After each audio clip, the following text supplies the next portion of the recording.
पहला, trading in cash market, मतलब delivery based trading, और उसके अंदर में पहला वीडियो मैं चाहता हूँ आप सबको ही देखें और इंडिया में फैलाइए इस वीडियो को। इससे अच्छा लर्निंग कंटेंट आपको मैं दावे के साथ बोलता हूँ कहीं नहीं मिलेगा। ज्ञान की बातें अलग है, वो रियल प्रैक्टिकल बातें जो हमको हमारे भाई हैं इंदौर में जो रहते हैं, अश्विन पोरवाल, यस, अश्विन भाई के साथ अच्छा रिलेशनशिप बन गया, एकदम ऐसा भाई भाई जैसा रिलेशनशिप हो गया उनके साथ, उनकी फैमिली के साथ। और उनकी स्टोरी ना, जब भी मैं सोचता हूँ, जब भी बात करता हूँ तो रोंगटे खड़े हो जाते हैं कि ज़बरदस्त स्टोरी, इतना स्ट्रगल, इतना कन्विक्शन, इतना लर्निंग और इतना पैसा, ये सब का डेडली कॉम्बिनेशन है अश्विन भाई। उनका फेस्टिवल देखना बहुत जरूरी। मैं बार बार बोलता हूँ लोगों को, आज भी मैं जब सेमिनार्स में जाता हूँ तो पीपल गॉट, जैसे कोई एक इंडिकेटर स्ट्रैटेजी को बता, पीपल वो रश टू दैट पर्सन, वो फैसिनेट हो जाते हैं कि पता नहीं कौन सा स्ट्रैटेजी उसने बता दिया है। जो अगर स्ट्रैटेजी या इंडिकेटर्स पैसा बनाते थे तो सर साहब सब पैसा बना लेते। तो मेरे निगाह में जो मिस्टर कीली ने मुझे समझा था, 10% is your strategy, 10% is your trade management and money management, जो मैं आपको रिस्क रिवॉर्ड सब, 80% is psychology, 80% is your own mindset, who you are. And एक मैंने बहुत अच्छा इवेंट अटेंड किया था टी हार्वेकर का, मिलियनर्स माइंड। वो सिर्फ पैसे के बारे में आपके बिलीफ क्या है उसके बारे में पूरा सेमिनार था 3 दिन का, और how to change that belief. ये मैंने किया था 2008। ये भी मेरे फ्रेंड मुझे जबरदस्ती लेके गए थे कि चल चल बहुत अच्छा मजा आएगा, और वहाँ मेरे बिलीफ चेंज हुए पैसे के लिए।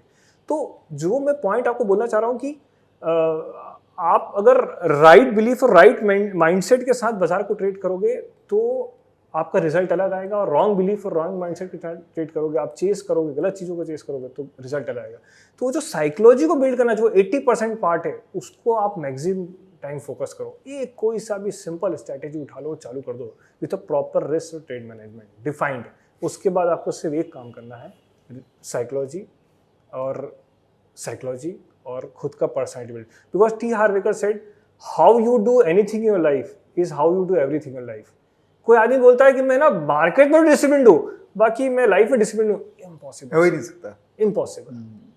सर एक बहुत इंपॉर्टेंट पॉइंट सुपर परफॉर्मेंस का, आप स्टार्टिंग में मुझे पूछे थे सर इतना कम कैपिटल में कैश में। Sir small capital is blessing. अच्छा, small capital is blessing. Sir small capital पे 50%, 100%, 200% रिटर्न बनाना आसान है with proper risk management. Big capital पे वही उतना मुश्किल है। तो स्मॉल कैपिटल को मल्टीप्लाई करना बहुत आसान है, इसलिए स्मॉल कैपिटल इज। तो जितने लोग जो सोचते हैं कि हम 5 लाख रुपए से स्टार्ट कर रहे हैं और हम कैश करेंगे, तो sir any day you can make money, follow right the process. तो small capital is blessing, make my words. मतलब ये लोगों का वो धारा है कि बड़ा पैसे से बड़ा पैसा बनता है, बड़ी रिस्क लेने से बड़ी रिवॉर्ड आता है। टोटल रॉन्ग कंसेप्शन है। अच्छा, छोटा कैपिटल रहता है तो आप हर तरह का एक रिस्क ले ही लेते हैं कि चलो ठीक है, मतलब नहीं मेरा, आप बिल्कुल सही बोल रहे हैं, मैं वो चीज नहीं बोल रहा हूँ। मैं ये बोल रहा हूँ कि विद प्रॉपर रिस्क मैनेजमेंट आप इजीली स्टॉक के अंदर एंट्री एग्जिट फास्ट कर सकते हैं। बड़े कैपिटल के साथ entry exit that is because of market liquidity. तो स्मॉल कैपिटल हमेशा ब्लेसिंग है, वहां पे मल्टीप्लाई करना बहुत आसान है। बट नंबर ऑफ ट्रेड्स हमेशा ज्यादा होंगे स्मॉल कैपिटल में? नहीं, नंबर ऑफ ट्रेड्स कम होते जाएंगे।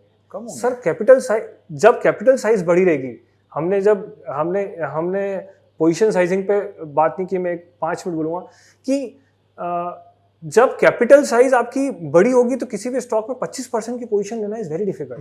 पर जब कैपिटल छोटी होगी तो किसी स्टॉक में 25%, 30%, 40% की पोजीशन बनाना आसान है। हाँ, बट क्वांटम ज़्यादा होगा। बट मैं बोल रहा हूँ नंबर ऑफ ट्रेड्स बढ़ जाएंगे क्या? सर डाइवर्सिफिकेशन से पैसा नहीं बनता है। राइट, आपको कॉन्सेंट्रेशन में आना पड़ेगा, पर वो भी प्रोसेस के थ्रू। राइट, हमेशा आपको कॉन्सेंट्रेशन में आना है प्रॉफिट्स में। राइट। तो मैं गया हूँ लाइफ में 2-3 बार, ऐसा भी गया हूँ कि मेरी 80% पोजीशन एक ही सेक्टर में या 5 स्टॉक्स में। ओ बाबा रे! बट मैं गेट पे खड़ा रहता था बिल्कुल, with a tight stop loss, कि बस भागना है। बट वहीं आपको एक्स्ट्राऑर्डिनरी रिटर्न आएंगे, वहीं आप रिटर्न्स मार्केट को बीट कर पाओगे। कोई क्या सिचुएशन में ऐसा था क्या कभी कि कोई एक स्टॉक में आपका ऑलमोस्ट 20, 25, 30% तक पोजीशन पड़ा एक ही स्टॉक में? 2017-16 HEG, Unitech, I can name the stock. अभी इस रैली में PSU banks, not on a single stocks हाँ पर वो बट तो 4-5 मोटामोटी स्टॉक्स, सबको क्योंकि उसमें character वॉल्यूम्स थे उस टाइम हाँ। जो अभी रैली चली थी पीएसयू बैंक हाँ। की, वॉल्यूम्स थे मिड कैप में, स्मॉल पीएसयू बैंक सारे 20 के 70, 20 के 60 और आपने आइडेंटिफिकेशन वही वॉल्यूम बेस वॉल्यूम बेस आप चेक करो सर, पीएसयू बैंक में 12-12 साल के वॉल्यूम ब्रेकआउट हुए थे सब में, और जब वो ऑलरेडी 20-30-50% चल चुके थे बॉटम से, मतलब 100 का 10 रुपए का 20 रुपए हो चुका था, आप 20-25 में घुस रहे हो तो वहां पे वो 70 जाके आया है। Correct. You check UCO bank और अदर स्टॉक्स जाके आया है। बट उनमें आपका overall 25-30%, so basically you are a concentrated bet guy because उसी में आपको सर अल्फा रिटर्न तो उसी में आएंगे, हाँ but I am this is for pro, या it's a this is for pro, I am not suggesting it. But sir trading जो कर रहा प्रो ही है ना भाई, नहीं तो आप इन्वेस्टर हो, इन्वेस्टर के लिए तो डाइवर्सिफिकेशन जरूरी है। जो ट्रेडिंग कर रहा है माइंडसेट से, मतलब कितना हफ्ते में कितना घंटे मार्केट के बारे में सोच रहे हो तो आप प्रो हो, बताइए मिनिमम।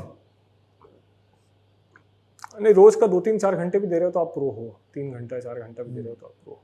अगर कोई हफ्ते में 10 ही घंटा दे सकता है तो वो क्या करे?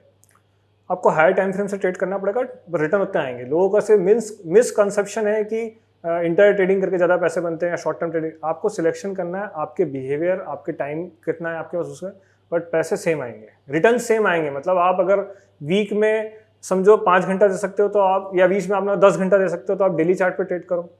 आप वीक में से 3 घंटा दे सकते हो तो वीकली चार्ट पे ट्रेड करो, रिटर्न सेम आएंगे सर। सही। रिटर्न्स में कोई डिफरेंस नहीं आएगा। But you are not a professional then. Then you are आपका not strategy professional. should be like a non-professional, Yes. but there is some category with us. Yes हम लोगों ने हाँ अच्छा। बोले नहीं तो उसके अलावा सर एक बहुत इंपॉर्टेंट पॉइंट है कि जो कई लोग ट्रेडर साथ में काम करते हैं, जैसे मैं हूँ, मेरा ब्रदर के साथ काम कर रहा हूँ, या मैं अपने फ्रेंड के साथ कर रहा हूँ। We don't discuss our trades और our opinions when we are in position, don't discuss it. 2 opinion mix करके आपका ब्लंडर होने का बहुत चांसेस है सर। ये सब चीज़ें सुपर परफॉर्मेंस को डिस्टर्ब करेगी। तो आप ट्रेड के अंदर हो सर। जब मैं सबसे ज़्यादा ट्रेड के अंदर होता हूँ, मेरे फुल होता हूँ, मैं किसी से बात नहीं करता हूँ। मैं आइसोलेट हो जाता हूँ, गायब हो जाता हूँ मार्केट से। किसी से फ़ोन पे बात नहीं करना, मार्केट क्या लग रहा है डिस्कस नहीं करना, स्टॉक क्या, बिकॉज वो टाइम मेरा खुद का एनर्जी और मेरा खुद का माइंडसेट। तो ये बहुत ज़रूरी है कि मैंने बोला अकाउंटेबिलिटी भी चाहिए, बट मुझे आइसोलेट भी होना है। मुझे पता होना चाहिए कि ओपिनियन मिक्स नहीं करना है, तुझे क्या लग रहा है मुझे, वो सर सबसे ज़्यादा आपके रिजल्ट्स को हैम्पर करेगा। और बहुत इंपॉर्टेंट पॉइंट है, मुझे ऐसा लगता है, टू हैंडल दैट माइंडसेट जिसकी मैं बात कर रहा हूँ। जो प्रॉफिट्स आता है उसको आप सिस्टम से निकालते जाओ। मतलब मेरे फ्रेंड्स हैं, मेरे सीए मुझे बोलते हैं 20% प्रॉफिट हर साल निकालो। अच्छा। आपको रखना भी है, हाँ। पर अगर ऑप्शंस कर रहे हो, मैं बोलता हूँ 50% प्रॉफिट निकालते चलो। मतलब डिपेंड आप क्या चीज कर रहे हो। प्रॉफिट सिस्टम से हर साल निकलना बहुत जरूरी, जो किसी और असेट क्लास में जाके इन्वेस्ट होना चाहिए। ये लकीली मैं लकी था, 2004, 5, 6 में ऐसे लोग मिल गए जिन्होंने मुझे समझाया, तो मैंने जैसे रियल एस्टेट या अदर असेट क्लास में अपने आप को प्लेस किया, and that gives you mental comfort to trade a longer period of time. तो प्रॉफिट को सिस्टम से, लोग क्या करते हैं, प्रॉफिट को सिस्टम से निकालते नहीं है, और वो एक बहुत बड़ा रिस्क पॉइंट होता है कि आप, सर मार्केट बहुत क्रूल, मतलब खराब है। हाँ। वो 10 साल की मेहनत का पैसा आपको 10 महीने में ले जा सकता है, ये उसकी ये भी उसमें केपेबल है। तो आपको अगर सिस्टम से पैसा निकला हुआ रहेगा तो वो आपको बैलेंस बना के देगा। देन सर मोस्ट इम्पॉर्टेंट कि लोग बोलते हैं भाव भगवान छे, मैं बोलता हूँ स्टॉप लॉस भगवान छे। सर निकल जाओ, अगर आप गलत हो ना, आपने जो सोचा है निकल जाओ, और स्टॉप लॉस यहाँ नहीं सिस्टम में होना चाहिए, निकल जाओ। बिकॉज क्या होता है सर, लॉस क्या चीज़ है ना, मेरे को बड़ी किसी ने एक एनालॉजी दी थी कभी कि लॉस ट्रेड, आपका जो लॉस ट्रेड है वो है ना डेड बॉडी की जैसा है। आप डेड बॉडी कितना देर अपने घर में रखते हो? मैक्सिमम 24 घंटा, किसी भी इमरजेंसी में। सर मैं अपना लॉस का ट्रेड मैक्सिमम 24 घंटा मेरी बुक्स में रखता हूँ। मतलब मैंने आपको समझाया हूँ, लिटरली मैं किसी भी सिस्टम से लिया हूँ, अगर आज 12 बजे ट्रेड लिया और कल 12 तक लॉस में, मैं सामने से काट दूंगा उसको। इस पर मैं भी वैल्यू ऐड करता हूँ। और अगर एक्सीडेंट से डेड बॉडी हुई है तो पोस्टमार्टम बहुत ज़रूरी है। Yes, very important. तो अगर सिस्टम बेस फॉलो नहीं किया तो लॉस हो गया, अगर पोस्टमार्टम नहीं करेंगे तो पता कैसे चलेगा कि गलत काम हुए। दूसरा, अश्विन भाई के साथ ही मैंने रिकॉर्ड किया था, उनके जो गुरु है मार्क मिनर्विनी के साथ में इंटरव्यू। अगर आप अश्विन का वीडियो देखोगे ना, उसके बाद ही वो इंटरव्यू देखना, उसके पहले देख लोगे तो आपको लगेगा अरे बाप रे मैं लॉस्ट हो गया हूँ, इतना हेवी नॉलेज। तो वो क्योंकि मार्क मिनर्विनी एक जात एकदम, मतलब अजीब, क्या बोलूँ मैं, एक ज़बरदस्त नाम है इस इंडस्ट्री के। तो उनका जो कम्युनिकेशन था मेरा, सुबह 6 साढ़े 6 बजे हमने कम्युनिकेशन किया था, बहुत मज़ा आया था। Mark, first of all, thank you so much for sharing your playbook in the form of your lovely books. Literally, we have read your playbook through your books, so thank you so much for that. In your books, you have harbored a lot on risk management. And you know, we all understand the importance of that for being a trader. There are a lot of learners in my platform who are first timers in last 2 years or so, and they probably have not gone through the entire text of your book. So just few minutes on your risk management principles. I know it may be repetitive, but still for the sake of my learners, if you can spend few minutes on risk management principles, right? Well, there's a reason why, you know, in my first book, there's 2 chapters. There's a double chapter on risk management, you know, and, you know, David Ryan, who wrote the foreword to that book, he said you should read those first, because they are, you know, it is the most important topic in trading.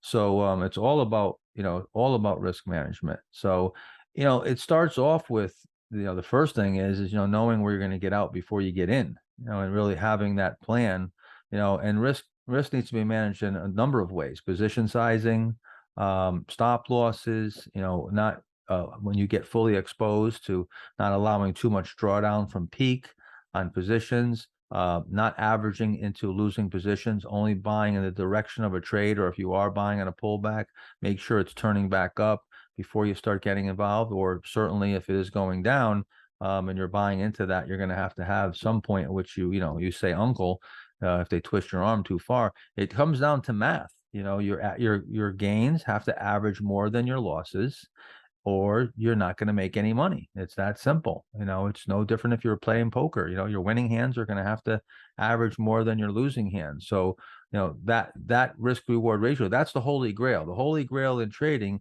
is your percentage of winning trades times your batting average, divided by your percentage of losing trades, or your percentage of winning trades times your average gain, divided by percentage of losing trades times your average loss. That's the holy grail. You know, get that right, and you're a successful trader. Then, depending on how big that risk reward ratio is, that's your edge, right? So adjusted for batting average, let's say it's 1.5 to 1. Well, you know, a day trader might have a 1.1 to 1, and a long-term investor might have a 3 to 1. So depending on how big that ratio depends on how much turnover you have to do. So those are the 2 metrics, you know, that you're going to manage that risk in relation to reward. And then when you get that final number, now you got to figure out, okay, how many times do I have to do this to get to my goal? And that's the mathematical equation, you know, beneath all the cups with handles and the VCP patterns and all that stuff. It comes down to math. And so there's the risk versus the reward. Awesome. We got the holy grail today. One more question from my side. You know, market always gives swing opportunities in every market conditions. And there are new leaders who emerge, who lead the new swing of the market. How do you identify those leaders early on? Because the big money can be made if you can identify these leaders early on. Well, identifying them early on is actually the easiest part. It's the later stages which becomes more difficult. If you're starting to look for those while you're in a bear market like we are right now. I love bear markets. This is my favorite time, because this is where, I mean, I'm in cash. I'm always in cash in a bear market because I have stops. So I'm going to automatically be forced to cash. And at this time, and I just did recently, I don't know if it's still on YouTube, but if it's not, I'll put it back up. There was a webinar that I did, was how to spot leading stocks in a bear market. So you should definitely go look at that, because I cover this topic. In the bear markets is when I look for what I call the sore thumbs, you know, because leaders stick out like a sore thumb. When the market's going down, you can see the stocks that are not going down as much, or going sideways, or even going up. And when the market's in a downtrend, I'm looking for the stocks that are in an uptrend. So that's where the leaders really start to, you know, show themselves. Later on, as the market broadens out, you get lots of stocks are moving up. Yep. And now it gets more clouded. And then you start by default buying laggards, because now maybe you've traded out of some of the first movers, you've taken profits, or too extended, and now you keep trading into more and more names, and before you know it, you're in the laggards. So the best time is during corrections, is to look at what's doing the best relative strength new high, look at the relative strength line, and is it hitting a new high while the market is correcting? And those are the ones that you want to watch and wait for them to form bases and then break out of the bases, and hopefully they have the earnings and the sales also. Correct. So we are talking about the corrections. So which screening the leaders during the correction that we discussed already. What is the importance of why your 50-80 rules is so much important in the correction? Well, the 50-80 rule couldn't have been any more, couldn't be any more true than this last environment, or this environment that we're in now, which is, the correction, of course, that started in 2021, went over to 2022, where you've had an enormous amount of stocks down between 50 and 80%. So the 50-80 rule just says that a secular leader, some like the big leaders that have led for a long period of time, when they top, 50% of them are going to go down 80%, about 80% of them are going to go down 50%. The average decline is going to be somewhere in the neighborhood of about 70%. And that's based on history and my own anecdotal evidence of 40 years of doing this. And we've got so many stocks that are down 50 to 80%. You've got big cap names like, Facebooks and PayPals that are down, really big, and some other names that were more speculative that some are down 90%. So those are the stocks that you want to stay away from. Those are the past leaders. And when you have stocks that are down 80%, the chances of that turning into a new leader is very, very slim. You want stocks that had not corrected that much. And that's where you're going to focus on, in a bear market. And that's where sort of you separate, what you're going to stay away from and what you're going to look at. You're looking for the stocks that corrected the least amount, not the most. तीसरा, हमारे राकेश बंसल साहब हैं, ये मुझे ना हमेशा लगता है कि ये छुपे रुस्तम है। इनके पास इतना डीप नॉलेज है ट्रेडिंग का, और इतनी आसानी से वो नॉलेज को शेयर कर जाते हैं कि लगता बड़ा सिंपल है बट है कॉम्प्लिकेटेड। तो उनका फेस टू फेस जरूर देखिएगा राकेश बंसल जी का, कि कैसे कैश मार्केट में डिलीवरी बेस्ड ट्रेडिंग आप कर सकते हैं। So if you are looking for setups, then you have to buy and hold. It gives you, a market gives you a number of opportunities. And my, things are very clear. I don't believe in long term, nothing called long term. Long term for a mere 13 to 15% compounding with so much of a stress. I'm not that kind of a HNI. I don't have that much money that I don't want to lose my money. If I'm wrong, I want to exit. And technicals are nothing but you are looking at a demand and supply. And if you look, Vivekji, there was a, if you look in early 20th century, there was an economist known as John Maynard Keynes. He was a British economist, and he also said, in the long term, we are all going to die. So I believe कि long term में believe नहीं करना चाहिए और short to medium term में करना चाहिए.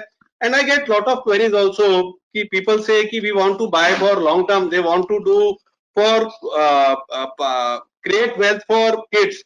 So if you see, there is a saying also, पूत कपूत तो क्यों धन संचय, पूत कपूत तो क्यों धन संचय. तो अगर बच्चे अच्छे हैं तो वो अपने आप ही वेल्थ क्रिएट कर लेंगे, और बच्चे अगर खराब हैं तो वेल्थ इरोड कर देंगे. My thought process is entirely different. आपको बच्चों को कुछ देना है तो आप उनको पैसे की बजाय आप उनको लंदन बिजनेस स्कूल भेजो ना एजुकेशन के लिए. People invest in real estate, invest in education. अच्छी जगह से पढ़ा होगा तो थॉट प्रोसेस भी क्लियर होगा, अच्छी चीजें करेगा और कुछ बड़ा करेगा. तो दूसरा विवेक जी, जैसे we were talking about life ना, तो I want to say one thing कि आप जो भी पोर्टफोलियो बना रहे हैं, जो भी इन्वेस्टमेंट कर रहे हैं, you should do for yourself. अगर अपने लिए नहीं कर रहे हैं तो अपनी एक गुड फीलिंग के लिए कर रहे हैं. Don't do for kids. मैंने तो ये चीज देखी है, इतिहास गवाह है कि जिन जिन लोग अपने बच्चे का भविष्य बनाने गए हैं, आप धृतराष्ट्र से देख लीजिए, वो कोई दुर्योधन का भविष्य नहीं बनाने गए हैं. जो लोग माँ बाप बच्चों का भविष्य बनाने गए हैं, वो भविष्य बना नहीं, उनका भविष्य उजड़ गया है. तो जो भी पोर्टफोलियो वेल्थ क्रिएट करनी है वो हम अपने लिए कर रहे हैं, अपनी गुड फीलिंग के लिए कर रहे हैं. बच्चों को message should be very clear and उनको बस आप अच्छी एजुकेशन दे. तो this is the important thing which I wanted to say. Okay, सही है. सो नॉलेज और विजडम दोनों एक साथ ही हम लोग को मिल गया आपसे.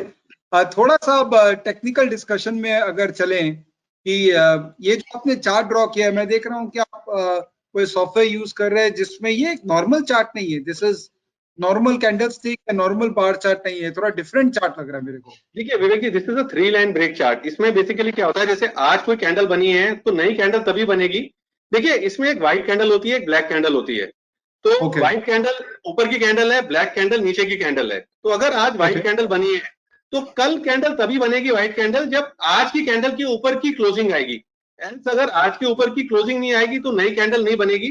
और ब्लैक कैंडल तभी बनेगी जब पिछले 3 व्हाइट कैंडल्स के लो टूट जाएंगे। तो आप ना कम कैंडल्स को देख रहे हैं, नॉइज कम होता है, चार्ट पे क्लैरिटी होती है। नहीं तो अमूमन क्या होता है विवेक जी, आप रोज रोज की एक कैंडल बनाते हो तो यहाँ पर जो भी नया एनालिस्ट आता है वो रोज के हाई लो का बना के एक अपना ही हाई लो क्लोजिंग एक नई डाउ थ्योरी बना देता है, हायर टॉप हायर बॉटम की। तो इसमें कम कैंडल्स होती हैं और होता क्या है कि आपको कंफ्यूजन नहीं होता है। आपने जब स्टॉक को लिया, अब लेने के बाद स्टॉक साइड में है तो कोई कैंडल ही नहीं बन रही है उसके ऊपर। जैसे मैं आपको एक चार्ट और दिखाता हूं।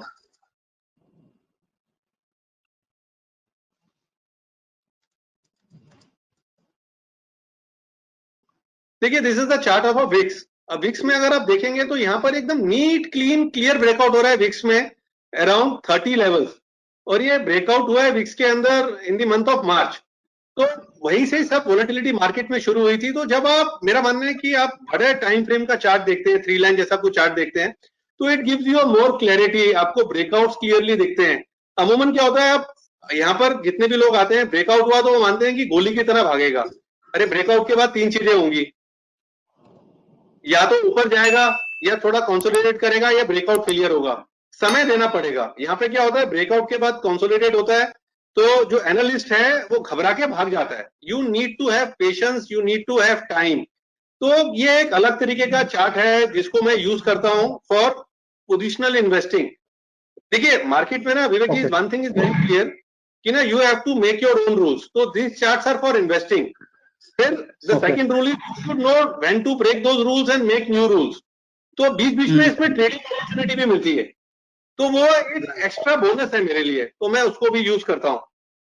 राइट। तो एक तो कि मैं इसको यूज करता हूँ फॉर इन्वेस्टमेंट, जब मेरे को कुछ मिलता है तो मैं ट्रेडिंग भी करता हूँ।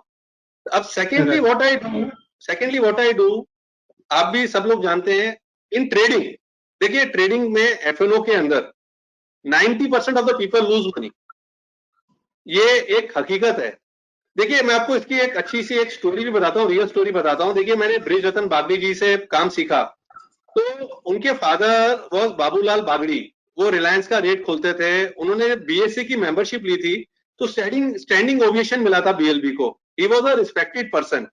तो ये कहानी मैंने मतलब कि सुनी बीएलबी के अंदर जाके, जब बाबूलाल बागड़ी जी रिंग में जाते थे तो उन्होंने पाया एक लड़का यंग सा उनके पीछे पीछे चल रहा है।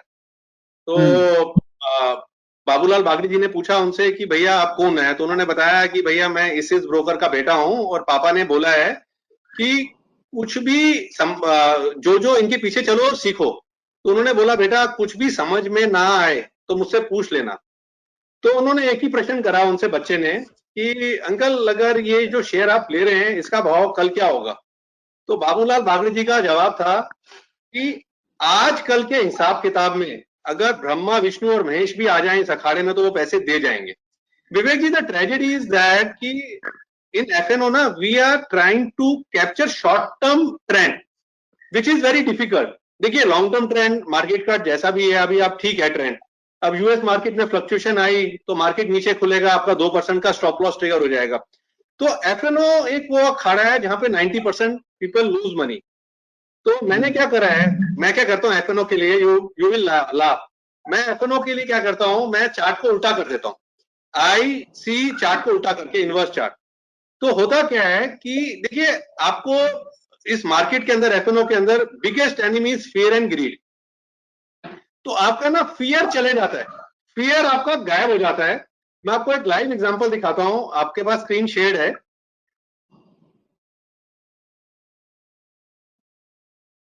देखिए this is the chart of a Vodafone idea. देखिए बीट एंड डाउन स्टार्ट है, कोई स्टॉक को नहीं ले रहा था। I made an entry around these levels.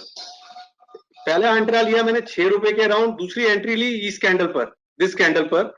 ये थोड़ा सा पहले लिया था मैंने 660 670 के अराउंड मैंने बाय करा।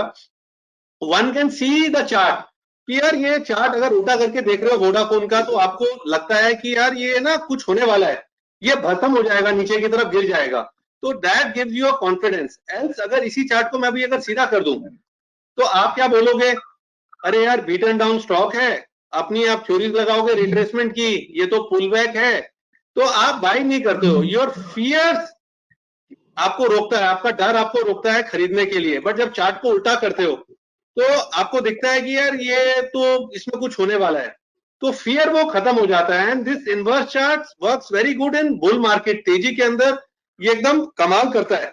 चौथा, मार्क मेनेरवनी के साथ ही उनके साथ जुड़े हुए हैं Mark Richie.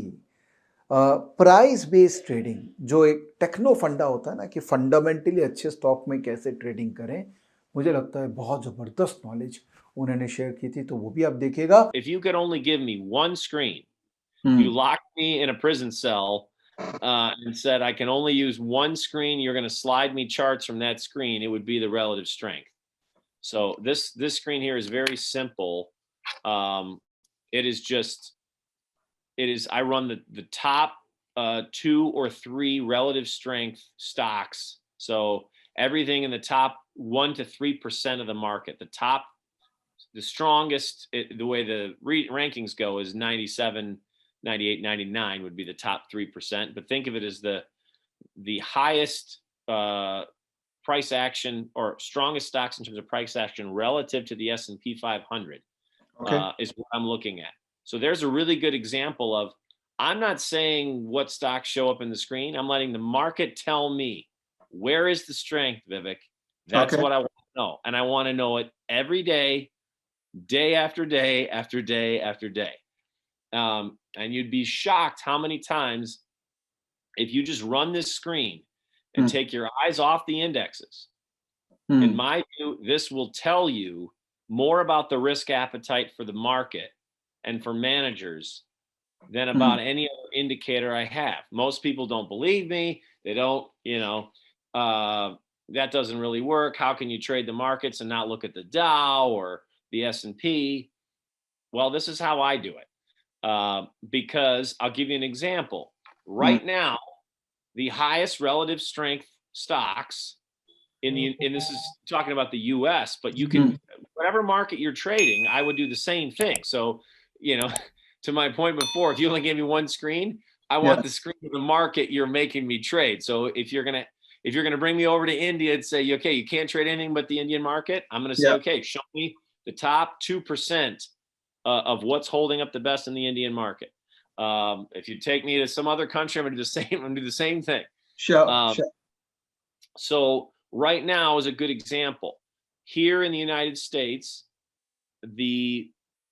by far and away the strongest group is oil and gas, followed by other areas of safety, specifically REITs, insurance, banks, and areas of the market that it is clear to me that if those areas are holding up the best, I don't need to know much more. I can probably, if I came out of a coma and I hadn't even looked at the market and I ran this screen today and you didn't tell me where the stock market was, I'd say we're obviously in a correction.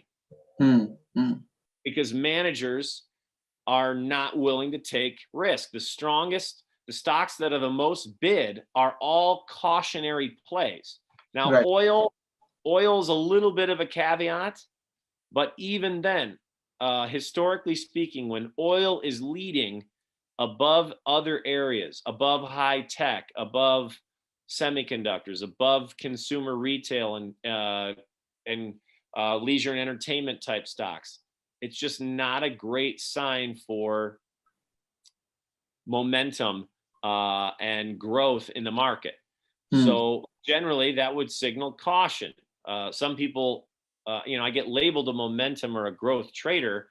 Well, it's true because that's where I've made, all my money is trading generally those type of names. I'll trade oil, and we'll go over, a trade I did in that or earlier this year, if or when they set up.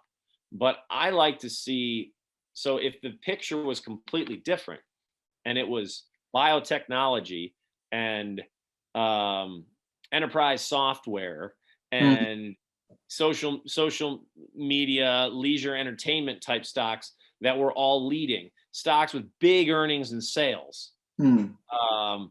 That would tell me that there's a healthy risk appetite in the market and make me potentially more constructive, more bullish, and willing to put more money on the line. Sometimes it's just that simple, where I could run this screen again in 3 months' time and the list will have completely shifted. So Absolutely. I bend with the market. I don't ever argue with it. And the same goes for a position. If I'm in a position and the market is telling me I'm wrong, then I'm wrong as far as I'm concerned. Yeah. When I hear people say, like, you know, the market's wrong, or I'm not wrong, I'm just early, I get, generally speaking, very nervous when I hear people talk that way.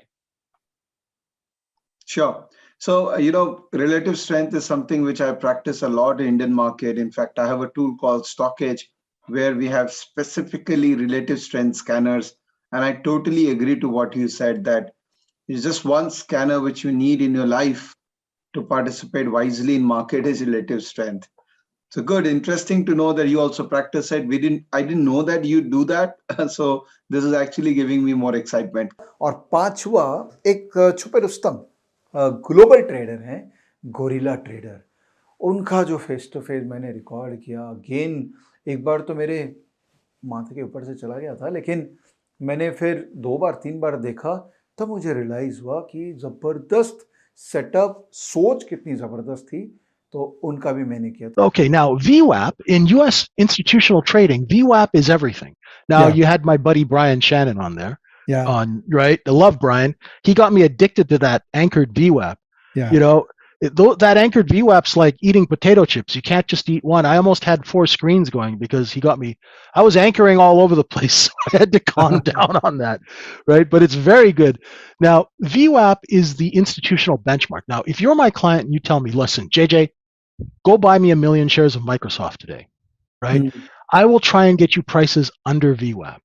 Right. If you tell me to sell 1 million shares, I will try and get you prices above VWAP. So you call me tomorrow to give me another trade that I can work. Yeah. Right? That's how it works. Traders are judged by their execution against VWAP. Okay. Right?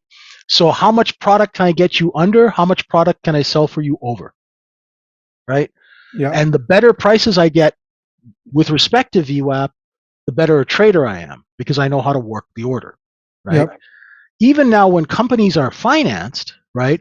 Say you have a pharmaceutical company and you need to raise $40 million and your company trades at $20 on NASDAQ, right? The financier will go, you know what? We'll give you $40 million at a 30% discount to 14-day VWAP. Okay. Right? Now my clients, right, back in the old days, this is what they do. This is how I know how this all works, because if you say you had a pharmaceutical company, same situation, your stock was at $20, right? My clients would call me up and say, JJ, start the paper route, which means start shorting the stock. So I would short the stock using things I really shouldn't talk about, down from $20 to about $15 to $12. Then my clients would come to you and say, you know, Vivek, you're a great guy. We love what you're doing. We love your company, but your stock's not really doing well. We'll give you $40 million at a 40% or 30% discount to 12 instead of 20. You'll say yes because it's only stock, right? And as they say in North America, paper is 15 cents a pound, right? So you'll issue my clients a whole bunch of stock at a 30% discount to $12. Okay. You see, now we'll cover our short position, which I've been hiding in Switzerland, right? Because you use offshore accounts to hide short positions in the old days, right? Now they'll be short all the way down from 12. We cover at maybe 8, right? $8, $9. It's a beautiful profit. And then we take the rest of that stock and then I stop pushing the stop down. We rip it back up to 20, 30, 40. We sell the rest. That's how financiers make money off of your company. Sure. But once again, VWAP is the institutional benchmark. So what we do here when we're trading futures, it's basically the same concept. This is accumulation under VWAP. This is a little flush, and then we come back up. And you can see that this 4002 to 4006, if you just double it, we hit the target 14 to the tick. And what's the logic of that standard deviation? The standard deviations are not what I'm talking about. What I'm talking about is this balance zone. Yeah. See, yeah. balance is a bracketed thing. See, when you look above and come back down, you hit that low. When you can't break that low, you go right back to that high. When you can't break that high, you go right back to that low. That's a balance area. So how did you, sorry to interrupt. No, so the problem. balance area is basically that range which you draw, right? That's the range. This light. Let me make it a different color so it kind of stands out. And right? Are you using your, as you mentioned, that VWAP, 3 standard deviation VWAP? Are you using that also for range? Yeah, this is VWAP is the purple line. Yeah. And these blue ones are the standard deviations. Okay. Right. So, but to show your listeners and your viewers how to know where the target's going to be. Yeah. This is something Jim Dalton said once, and he's never repeated it. Because I couldn't memorize candle patterns, bull flag, this flag, raccoons holding pennants, all this stuff. I couldn't memorize that. I need to know why something's happening. So what I look for is accumulation and distribution, right? But balance is one of the things he said. You just take a balance zone and double it. Okay. Right? And once you double it, right, you'll know where the target is. And you can see that this balance range, we got to the target to pretty much the penny. Okay. Right? So here's the balance zone. Here's double of that balance zone. It is the simplest, most clear way of knowing where your targets are and where you get acceptance and rejection. Because, so you're looking to short. Once you get to that top of this balance, you know that if the market can't break that, you're shorting this, right? Your stop, you would be that standard deviation here. So you'd be short 14. Your stop would be 15. And then what you do is once that short is initiated, you look to see if we can break 10. Now, if you're a short scalper, you can take your profits at 10. If you are a longer time frame trader, you can stay in this trade because when it comes back up, it can't get back up to your entry. You see? It gets to 12 and it looks above 12 and then it comes back in. So when it breaks VWAP, you'd be looking to buy it back here. Now, if you're a longer time frame trader and you have a larger account, you can handle the swings, you can stay, because this is a 1-minute chart. You can stay in this trade until it breaks VWAP, because what has happened is now supply has built up over VWAP and it is selling off, right? It's all supply. Markets are nothing more than supply. There are only times when we get initiative buying by investment banks, like investors, like BlackRock. That's why after the COVID crisis, the market rebounded to new highs. The reason is, there's a very, very good reason that nobody ever talks about, and I don't understand why. The market fundamentally shifted its revenue model from a commission-based revenue model in the 80s and 90s and 70s to a asset-gathering-based revenue model. Correct. So if you look at BlackRock, they have $10 trillion under management. Correct. They own 1 billion shares of Apple, right? Okay. That stock is not traded actively every day. It's taken out of the public float and put at BlackRock, and they're holding it, as Brian Shannon said, time frames. Right. Right? They are looking to hold that stock for 20 to 30 years. Mm-hmm. Therefore, that stock does not get traded out. Secondly, that stock gets paid for in cash, so it's not subject to margin calls. Mm-hmm. Right? So it's an asset that's owned for a long period of time. So when COVID was happening, BlackRock was not selling Apple. Fidelity was not selling Apple. State Street was not selling Apple or Microsoft, right? So because their time frame to hold an investment, and they're investors as opposed to traders, is a 30-year time frame, we call that locking up the paper. That paper is locked up. If you look at Apple, it's got 16 billion shares in the floating supply of the company, which is in DTC, in the Depository Trust Company, right? There's 16 billion shares available for trading, of which Look at the daily trading volume in Apple. It's less than 100 million shares. Less than 1% of the float trades. That's why these stocks have huge ranges. They don't liquidate for long periods of time because it's all momentum trading, just like the S&P. Now, I'm not sure if the Nifty is the same thing and those companies are held, but I'm sure you have pension funds in India, just like everywhere else. Right? Yeah, so You know? India's structure is that most of the stocks are still owned by the promoter, so it's not available as free float, and very Yeah. few percentage is available. So that's why stock prices behave quite aggressively in Yes. stocks where free float is less. दूसरा options trading.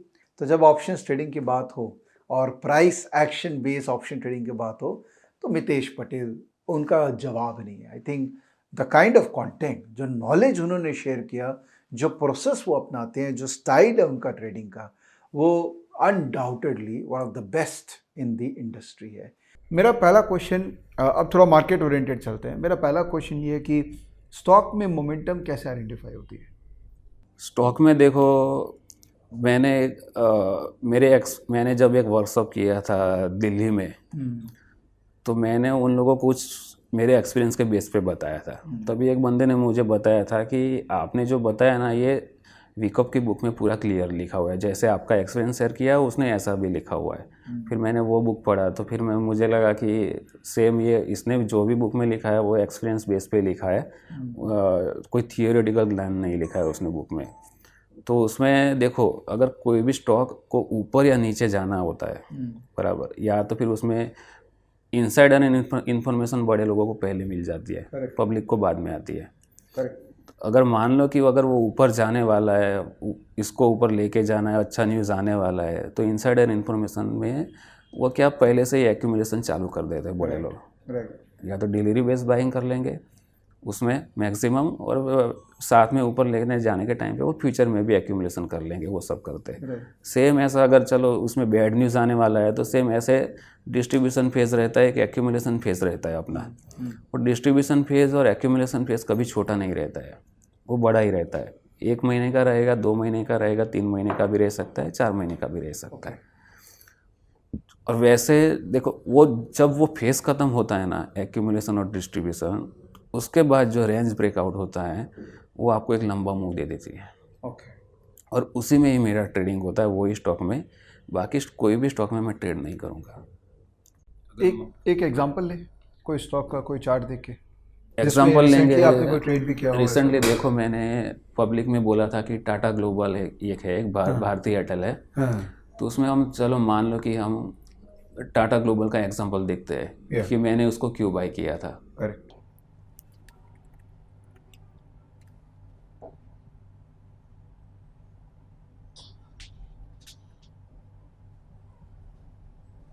देखो, ये Tata global का 2 years का chart है। Okay. 2 years पहले उसने जो all time high बनाया था ऑलमोस्ट 330 के पास, उसको नीचे आने के लिए उसने बहुत सारा टाइम ले लिया, ऑलमोस्ट मोर देन 1 ईयर। 330 से वो नीचे आया था अपना 180 के आसपास आया नीचे।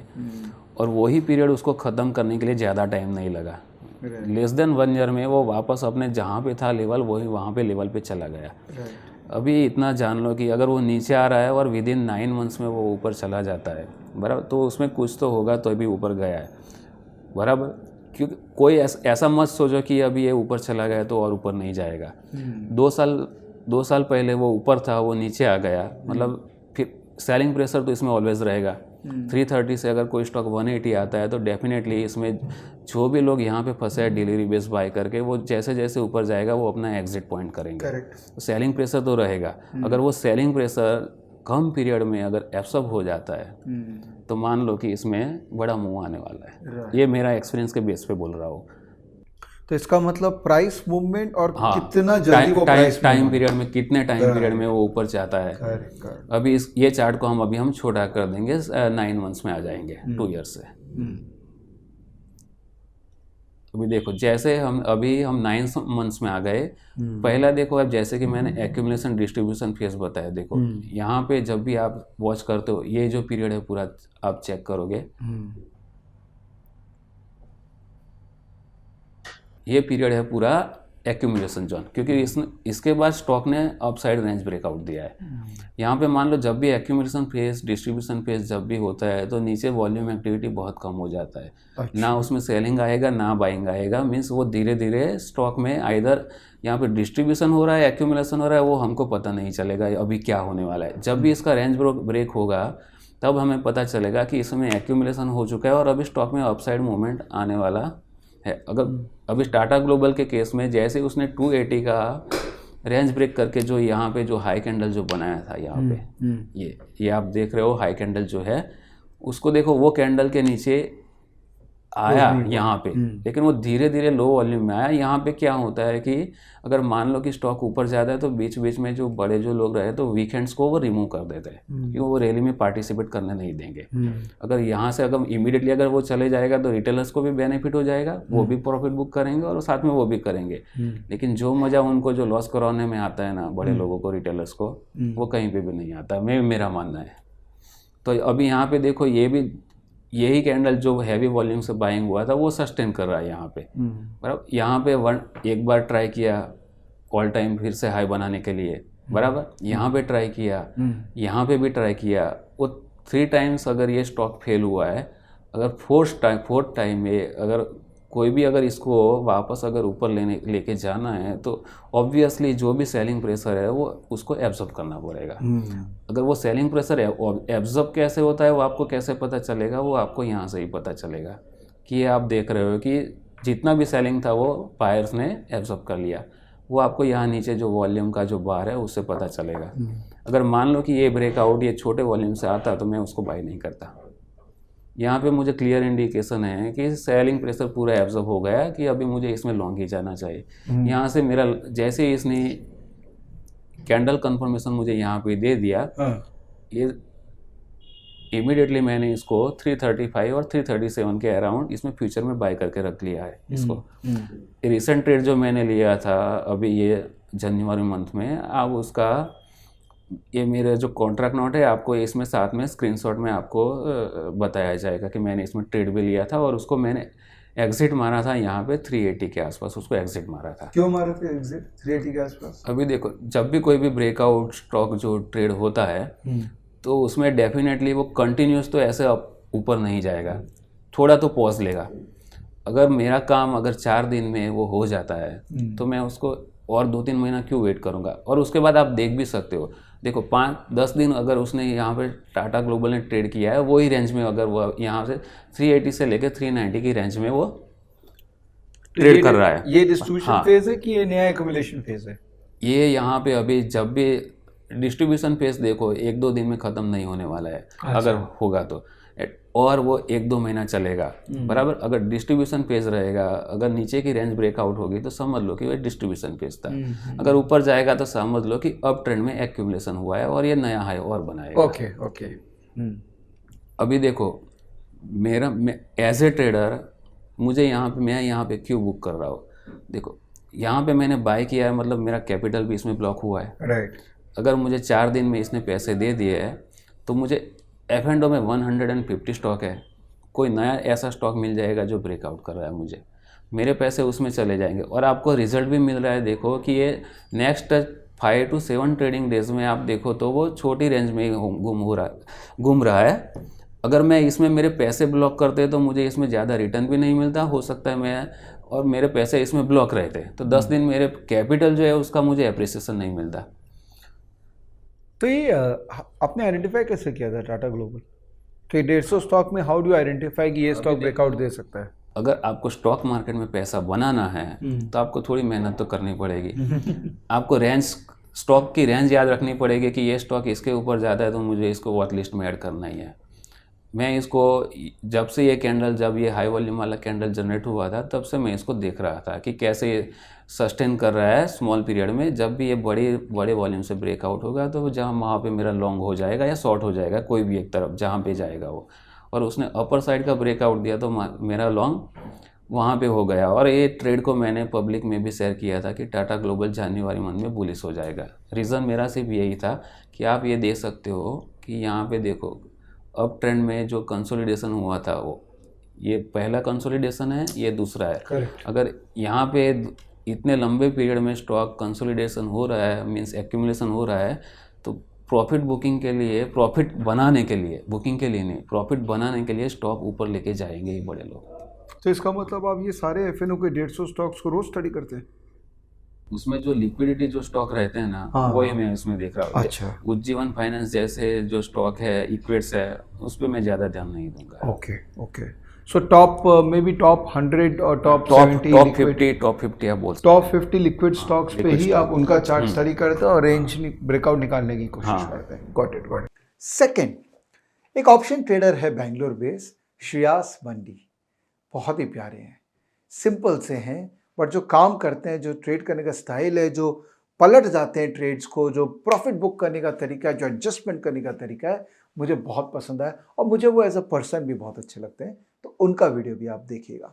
These are the bookies odds. Vivek ji, I believe the best way to know the outcome of an event, na, even if you're not a punter, you're not into betting, is to look at the bookies odds.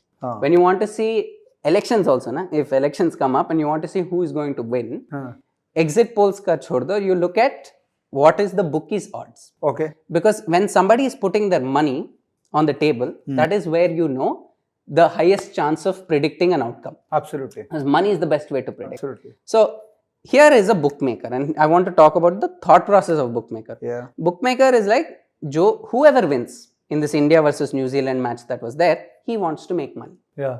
He doesn't care if India wins, New Zealand wins. He finally wants to make on every rupee bet that he accepts. 2 paisa, 3 paisa, 4 paisa, 5 paisa he wants to make. So the same way we can see what the bookies edge is here. If you were to see India's probability of winning 65%, 0.65.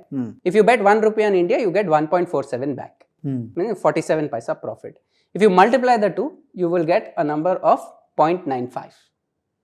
So bookie has a 5 paisa edge. But we are always shown this number 1.47 and enticed that if you put 1 rupee, you will win 1.47. Exactly. But actually, odd is not in our favor. It's not in your favor. So, for example, let us say you bet on New Zealand. For 1 rupee, you're getting 2.8 because they are the underdog. But idhar bhi, if you take the probability of you winning, which it is showing New Zealand 35%, 0.35, multiply that by 2.8, the number you will get is 0.97, which is less than 1. So whether you win or not, he is going to make money. Bookie is going to make money because he has a statistical edge in the pricing of his bets. But tell me, in market, I mean, this is quite interesting because then the market maker is actually making money.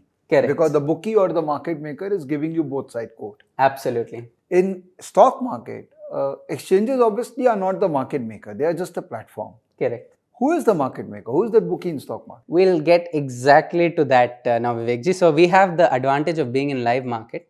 So we can pull out the live market as it is right now. I will pull out the option chain. Oh, we are going to discover the bookie today. Yes, we are going to discover the bookie today, and we are also going to address probably one of the myths that people have, that if you are on high probability trades, that you are the bookmaker and that you will make money. We'll address exactly that here. So today market is flat. We are at 17,000. We gapped down. From there we pulled back to 17,000. And I want you to look at this as a betting board. And I'll tell you how to look at this as a betting board. Okay. For example, let us say you want someone who has a high risk to reward. You want to make a lot of money on your bet. Yeah. Let us say do you think the market will go up or down, sir, from here? How will I know that? Just make a random prediction and we'll work from there. It's actually market is in a very different, I don't know where the market. Okay, let's say randomly that the market is going to go down. Yeah. We feel we want to, how do we know what is the bookie's odds? Okay. To find out the probability. Yeah. Right now, let us say you feel that by expiry, market will expire around 16,700. Okay. Or below 16,700. Okay. Right now, one way of placing your bet would be to buy the 16,800 put option for 46 rupees and sell the 16,700 put option for 30 rupees. You will be paying about 15 rupees. This is which expiry?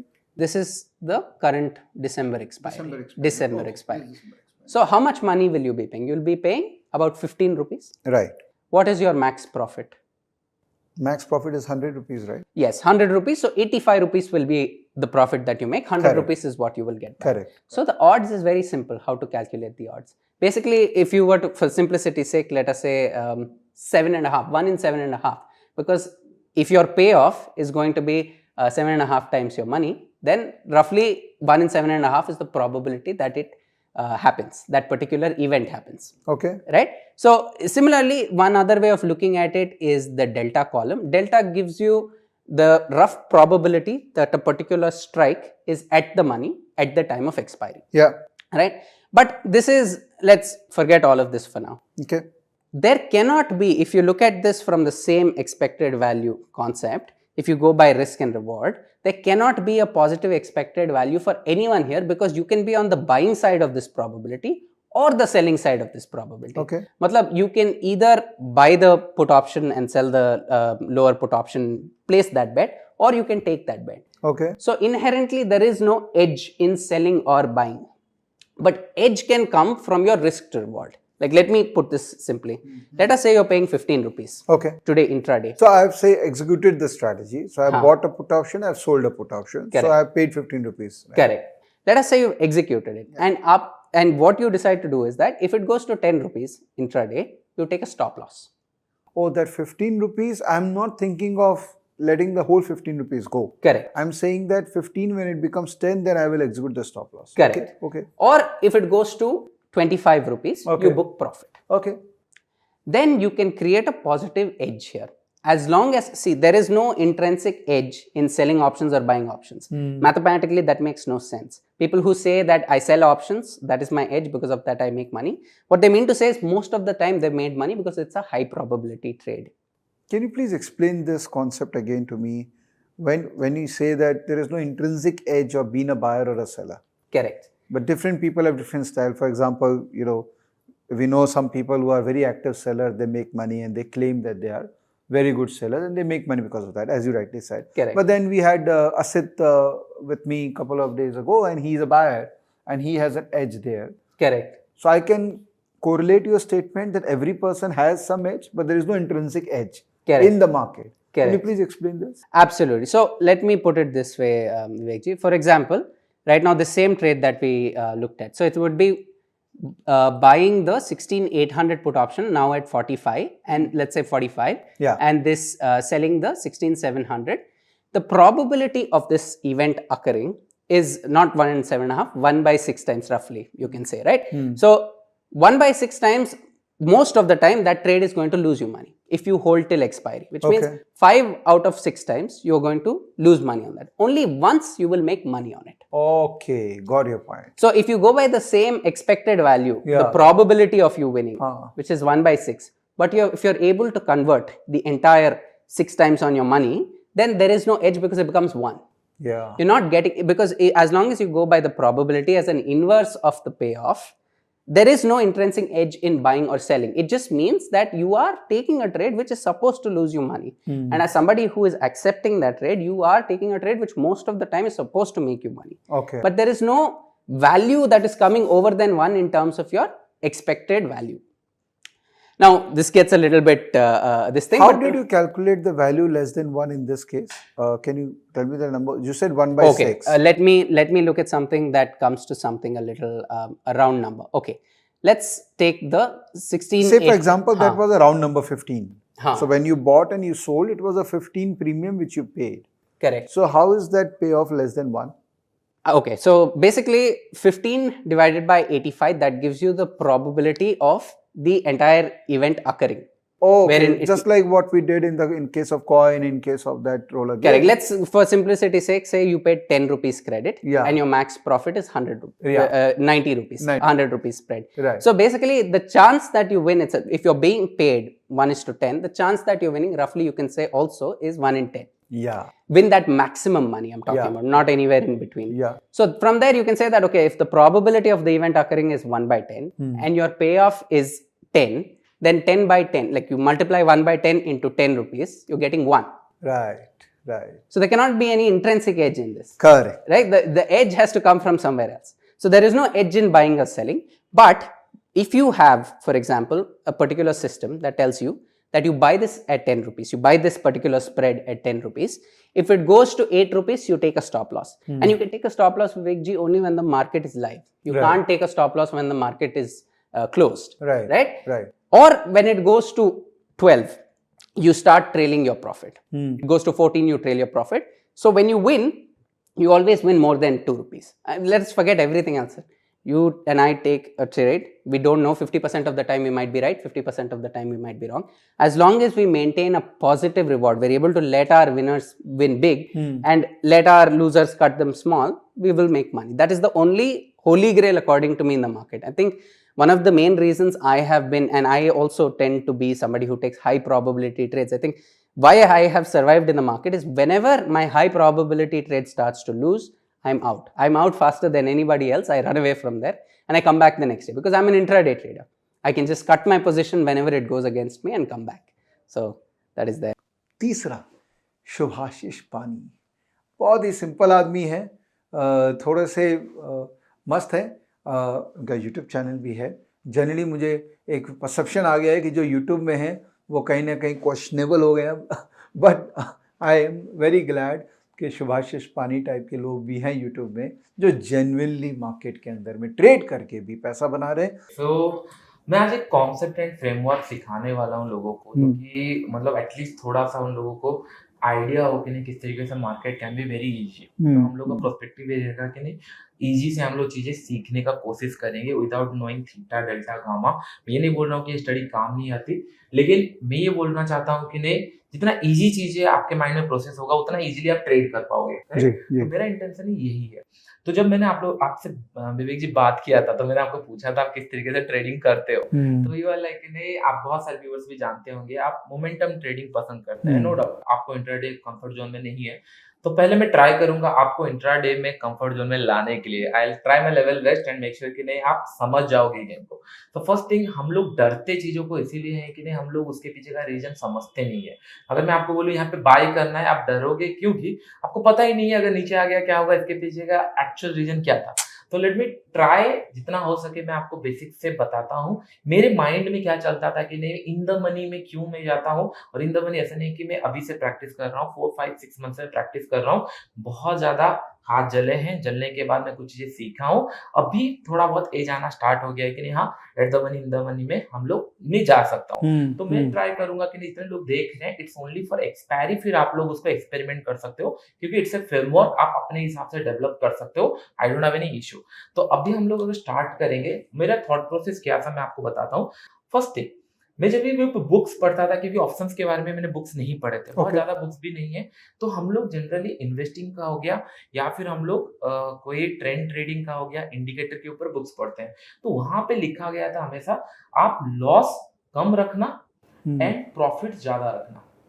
Correct. आप भी जानते maybe 1:2 risk to reward ये हम लोगों का होता है. जब मैं ऑप्शन सेलिंग फेज में आ रहे कुछ पॉइंट मैं पहले क्या करता था to be very frank, strangle बनाता था 30-40 रुपए इधर उधर बेचता था. टू बी वेरी फ्रैंक बहुत अच्छा पैसा मिलता था. लेकिन क्या होता ना एज ए ट्रेडर वो सेटिस्फेक्शन लेवल नहीं था. माइंड में बहुत सारे क्वेश्चन चलते थे कि कौन से क्वेश्चन चलते थे कि नहीं बार बार मैंने यही सीखा है trend is your friend but in option selling trend is not your friend. क्योंकि मैं स्ट्रैंगल अगर कर रहा हूँ मैं चाहता हूँ मार्केट इसके अंदर बंद रहे. सही बात है. मैं ट्रेंड मेरा फ्रेंड नहीं है. तो ये मेरा पहला कॉन्सेप्ट मैंने 1 साल तक स्टडी किया सीखा, ये यहाँ काम नहीं कर रहा है. दो इट्स इजी मनी यहाँ काम नहीं कर रहा है. फिर मैंने सीखा कि नहीं 1:2 रिस्क टू रिवॉर्ड स्ट्रैंगल में बनाना इट्स नॉट इजी. क्योंकि अगर मैं 30-40 रुपए सेल कर रहा हूँ तो मार्केट हो सकता है मूव कर जाए आगे, या फिर लॉसेस में अगर मैं ले रहा हूँ तो फिर अपर साइड तो अनलिमिटेड लॉसेस है सेलिंग के अंदर, तो बड़ा लॉसेस भी हो सकता है एंड वो रिस्क टू रिवॉर्ड को सूट नहीं करेगा. तो ये एक पॉइंट था. एंड सेकंड पॉइंट ये हमेशा आ जाता था कि नहीं फायर फाइटिंग. मैंने हमेशा बुक में ये पढ़ा है कि नहीं मार्केट इज सुप्रीम. मार्केट को you have to give respect to the market. लेकिन जब फायर फाइटिंग का मार्केट आता है then we are not respecting the market. मेरे हिसाब से सही बात. मैं डिस्क्लोजर देना चाहता हूँ. बहुत सारे बड़े ट्रेडर्स हैं, मैं अपने आप को बड़ा ट्रेडर्स नहीं मानता हूँ. मेरा बस काम ये है कि नहीं लास्ट ईयर मैं जितना अच्छा करता था उससे थोड़ा सा अच्छा करूं. देयर इज नो कंपटीशन अपने आप ही है. तो यहाँ पे मैं जब फायर फाइटिंग का वर्ड सुनता हूँ राइट, तो मुझे ये समझ नहीं आता जब हम लोगों ने ये बोल दिए मार्केट सुप्रीम है फिर उसके साथ फाइट क्यों करना. तो ये सारे क्वेश्चन मेरे माइंड में हमेशा बग करते रहते थे कि नहीं हाँ इसको मैं कैसे डिकोड करूँ. एंड सेकंड थिंग, एक पॉइंट मुझे हमेशा समझ में नहीं आता जब भी हम लोग फायर फाइटिंग का बात करते हैं. दैट मीन्स अगर मुझे दिख रहा है कि नहीं यहाँ पे एक अच्छा ट्रेड है तो मैं क्या करूंगा, अगर अच्छा ट्रेड है तो मैं फुल कैपिटल यूज करूंगा, लेकिन option selling you can not use your full capital. अगर फुल कैपिटल यूज करोगे तो फायर फाइटिंग कहाँ करोगे? मार्केट अगर ऊपर चला गया, नीचे चला गया, तो हम लोग ट्रेड कैसे करेंगे? तो दीज आर द क्वेश्चन मेरे माइंड में बार बार स्टक होते थे, इसीलिए मैंने सोचा कि नहीं, let me take to the next level. गलती होंगे तो लास्ट ईयर प्रॉफिट से मैं देने के लिए रेडी हूँ, लेकिन कुछ चीजें नया सीखूंगा। लेट पे मनी टू द मार्केट, मतलब सिखाएगा कुछ मार्केट, तो मैं धीरे धीरे at the money, free in the money, ये सारी चीजें करने लगा। तो इससे क्या हुआ, मैंने पहले ये सोचा कि नहीं, option selling doesn't mean that कि नहीं मेरे लिए दोनों लेग सेम टाइम पे ओपन होना चाहिए। मेरे लिए ये ऑप्शन सेलिंग नहीं है ओके कि सीईवी में सेल करूं, पीवी में सेल करूं सेम टाइम में। अगर आपको मार्केट बोल रहा है मैं नीचे जा रहा हूं और आप सी सेल किए हो, पी देने का कोई जरूरत नहीं है, क्योंकि मार्केट आपको बोल रहा है मैं नीचे जा रहा हूं। तो एक लेग अगर मेरा ओपन है तो यहाँ पे मुझे कोई डर नहीं है। That means trend is my friend right now. Okay market इतना नीचे जाएगा, मुझे सी पैसा देगा। और एक पॉइंट मुझे बार बार 18-19 से मैं बहुत सारे टाइम लोगों को बार बार बता रहा था, ऑप्शन सेलिंग स्ट्रैडल में बहुत ज्यादा प्रॉब्लम आने वाले हैं, क्योंकि 70% टाइम स्ट्रैडल पैसा देते हैं, नो डाउट, आपको भी पता होगा। लेकिन 60 to 65 या फिर 55 to 60% टाइम पहले ये पे ऑफ ग्राफ से, जो हमारा ग्राफ बनता है, यहाँ से पहले एक्सटेंड होते हैं, ये रेंज से बाहर जाते हैं, फिर अंदर आते हैं। करेक्ट दैट ये साइकोलॉजिकल इशू आ जाता है। करेक्ट ये आपको भी आइडिया होगा, थोड़ा पता होगा। तो इसके लिए मैंने क्या किया, पहले मुझे ये करना है, ट्रेंड को मेरा फ्रेंड बनाना है। तो ट्रेंड को अगर मेरा फ्रेंड बनाऊंगा, then I have to be directional. तो डायरेक्शन कैच करना पड़ेगा। तो ये मुझे सबसे ज्यादा हेल्प हुआ, क्योंकि मैं कैश ट्रेड करता था, फ्यूचर ट्रेड करता था इंट्राडे के अंदर। देन एटलीस्ट इंट्राडे का मैं डायरेक्शनल थोड़ा सा मैं कैच कर सकता हूँ। कपल ऑफ परसेंटेज टाइम थोड़ा ज्यादा हो जाता है, 50-60% टाइम हम लोग कैप्चर कर सकते हैं। नहीं हुआ तो स्टॉप लॉस। तो ये मुझे सबसे ज्यादा हेल्प हुआ। तो द फर्स्ट गोल की नहीं, मुझे ट्रेंड इज माय फ्रेंड, ये हो गया एक point. Second thing, I not do fire fight, ये मैंने डिसाइड कर लिया। मैंने सोचा अगर ट्रेंड क्लियर है या फिर ट्रेड क्लियर है, मैं पूरा नेक तक पोजीशन लूंगा मेरा कैपिटल का, क्योंकि एसएल मेरा प्रीडिफाइंड है। लेट्स से मैं 10 लाख का पोजीशन ले रहा हूँ बाय यूजिंग, मतलब 10,000 क्वांटिटी में शॉर्ट कर रहा हूँ by using 5 share capital. Imagine 10,000 मेरा 5 शेयर यहाँ पर रिस्क नहीं है। 5 शेयर तभी रिस्क है जब मैं इसको जीरो करने दूंगा। करेक्ट। मैं अगर 500 में कोई चीजें शॉर्ट किया हूँ और 100 का एसएल है, तो इसका मतलब 100 रुपए जाने के बाद मुझे 10 लाख का रिस्क होगा। मतलब 20% का रिस्क लेने के लिए रेडी है ना? रेडी हूँ, क्योंकि मेरे सामने 500 पॉइंट भी पड़ा हुआ है। ओके। सो लाइक मतलब in the sense, in the example, मेरे सामने 500 पॉइंट पड़ा हुआ है। दैट मींस जो रिस्क टू रिवॉर्ड हम लोगों ने बात कर रहे थे, right, it is in my favour right now. तो आपका जो स्टॉप लॉस होता है वो हमेशा रिस्क टू रिवॉर्ड बहुत ज्यादा फेवरेबल है। करेक्ट, क्योंकि 100 रुपए आपके खोने को आने को 500 रुपए। Correct. So that's why I am saying कि नहीं, एक लाइन और मार्केट के अंदर आता है जो मुझे पसंद नहीं है सुनना। That is option seller eat like a chicken, sit like elephant, but I make sure कि नहीं, I'll going to eat like elephant at least, and I'll going to give losses like chicken, I'll going to sit like chicken, और depend elephant अगर market बहुत ज्यादा drastical ऊपर नीचे खुला, अगर बहुत ऊपर, लेकिन I'll make sure I'll going to make money like elephant. So that is my interest. So 400-500 premium अगर मैं एट द मनी पे भी शॉर्ट कर रहा हूँ, लेट्स से थर्सडे के दिन आईवी बहुत अच्छा है तो 400 प्रीमियम ही मिल रहा है, उसके अगेंस्ट में अगर 100 रुपीज में अगर एसएल ले रहा हूँ तो 1:4 का रिस्क टू रिवॉर्ड भी है। तो इसका मतलब आप ये काम एक्सपायरी के पास ही करेंगे, बिकॉज अगर जीरो आप चाह रहे हैं ये हो जाए, तो अगर बहुत ज्यादा टाइम होगा तो फिर ये जरूरी होगा। कैच हियर, मैं ऑप्शन को कभी जीरो होने नहीं देता। करेक्ट। मैं जीरो होने के लिए एक दिन दिया था, that is last to last expiry, and that create a very big M2M profit for me. तो मैंने मेरा फर्स्ट 1 ईयर वहां पे बनाया था मैंने, अच्छा, क्योंकि मैंने जीरो होने के लिए दिया था। तो मैं जनरली क्या करता हूँ, अगर मेरा डायरेक्शन लेट्स से कि नहीं मैंने 500 में शॉर्ट किया है फ्राइडे के दिन, नेक्स्ट वीक थर्सडे मार्केट में ड्रास्टिकली फॉल हो गया, मैंने कॉल शॉर्ट किया है, एक टाइम के बाद ये प्रीमियम फ्लैट हो जाएंगे, क्योंकि ये एक्सपायर होंगे थर्सडे 320 के बाद। अगर मार्केट 1000 पॉइंट चला गया, ये 100 रुपए, 50 रुपए, 60 रुपए में लटक जाएंगे जाके। तो आई हैव टू स्क्वायर। तो मेरा पोजीशन नॉर्मली अगर मैं बताऊं, मैं इसको 80% में स्क्वायर अप कर देता हूं। अच्छा, ओके। अगर प्रीमियम डीके हो गया 80% में स्क्वायर अप कर देता हूं, देन क्योंकि प्रॉफिट आ चुका है, फिर मैं थोड़ा सा at the money, in the money, अगर जरूरत पड़ा कि थोड़ा सा अच्छा ट्रेंड दिख रहा है या राउंड नंबर दिख रहे हैं, उसी के आसपास में रोल ओवर कर देता हूं after profit.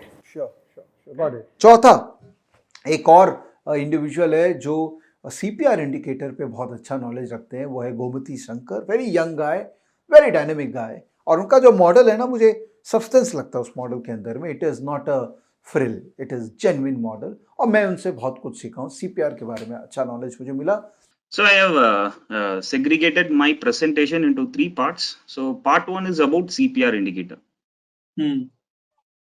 So what is CPR indicator? So this has been a recent sensation in stock market, basically when it comes to indicator. And even now the CPR indicator has been introduced by Zerodha. So this indicator has made such an impact among the retail traders to approach the market in a price action way. So basically what is CPR is, we all know about pivot points. So generally there will be a one pivot line. Above pivot there will be resistances, and below pivot there will be support levels. So when we use pivot points, there is only one concept which we all know. If the price is trading above the pivot point, we have to look only for long opportunities. And if the price is trading below the pivot point, we have to look only for the short opportunities. Now, this is the one. Yeah, yes, sir. Sorry, I will have to interrupt you in the middle always, because that's my habit. Is if I don't get clarity of something, I keep on asking queries. Sure. Assume that I don't know pivot. Okay. If you can just explain me what is this pivot? Okay, pivot is a median line which we use to understand the direction of the market. See, pivot is basically a formula. Let me show you the formula of CPR initially, so that it will be easy for me to show you the pivot point. So this is called as pivot. This is the formula. Based on previous high, previous low, as well as previous close, we are deciding a level for tomorrow's market. When I decide a level using this formula, let's say for example I am getting a 2 plus 2 plus 2 divided by 3, and I am getting an answer 2. So if tomorrow the market is trading above 2 rupees, then I will look for long opportunities, and if the price is trading below 2 rupee, I have to look for short opportunities. So basically pivot is a median line. It shows the trend, whether the market is in a buying side or on a selling side. Okay, so got it. pivot means basically a median line. Okay, got it. This single pivot line. So traditionally there is only one pivot line, and then we will be having resistance as well as support. Okay. Now this single pivot line is broken into 3 pieces, which was done by Frank Ochoa. He is the founder of this particular CPR indicator. What he is doing is, he is giving another dimension to this pivot point, and he is dividing that single pivot line into 3 lines. Previously in a pivot point we have only single line, but now we are having 3 lines. This is called as top central pivot, and this is called as bottom central pivot.